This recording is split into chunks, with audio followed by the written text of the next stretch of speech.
এই হলো আজ দুপুরের আয়োজন।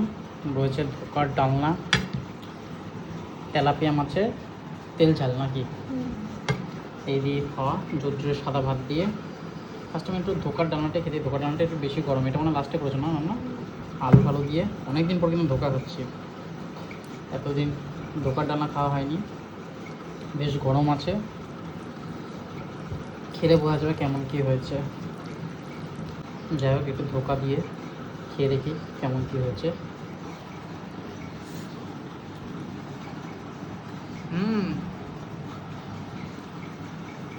নারকল টাকল দিয়ে করেছো না? এটার মধ্যে নারকলের পুর রয়েছে, সেই জন্য একটা তখন রান্নাঘরে এসে বিয়ে বাড়ি গন্ধ পাচ্ছিলাম। বিয়ে বাড়ির মতোই টেস্ট করো।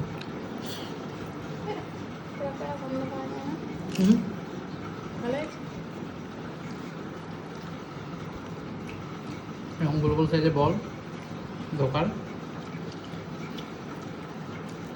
আজ একটু দুপুরে অন্যরকম মেনু। দাও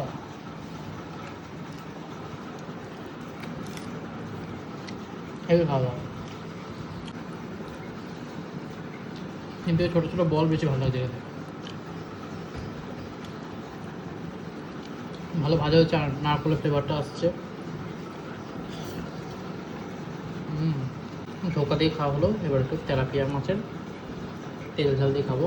তেলাপিয়া মাছটা কিন্তু বেশ সুন্দর লাগছে, অনেকদিন পর তেলাপিয়া মাছ খাচ্ছি।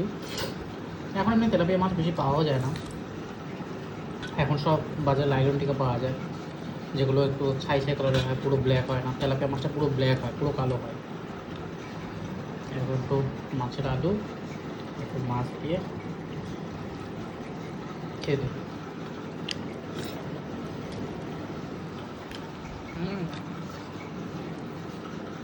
মাছটা দারুণ হয়েছে। আমি শুনেছি তেলাপিয়া মাছ আবার চোখের জন্য খুব ভালো, জানি না সত্যি না মিথ্যে, খেতে বেশ ভালো লাগছে।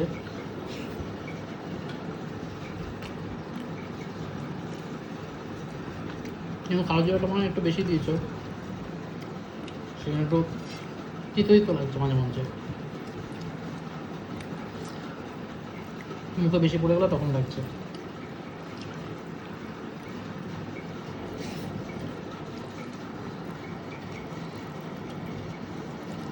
কিন্তু এই মাছের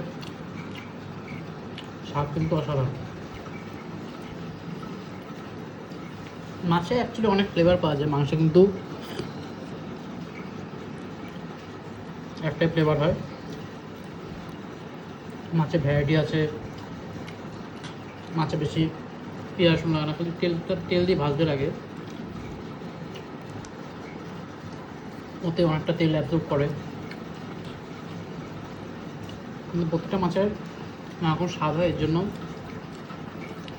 মাছ খেতে কিন্তু বেশ ভালোই লাগে।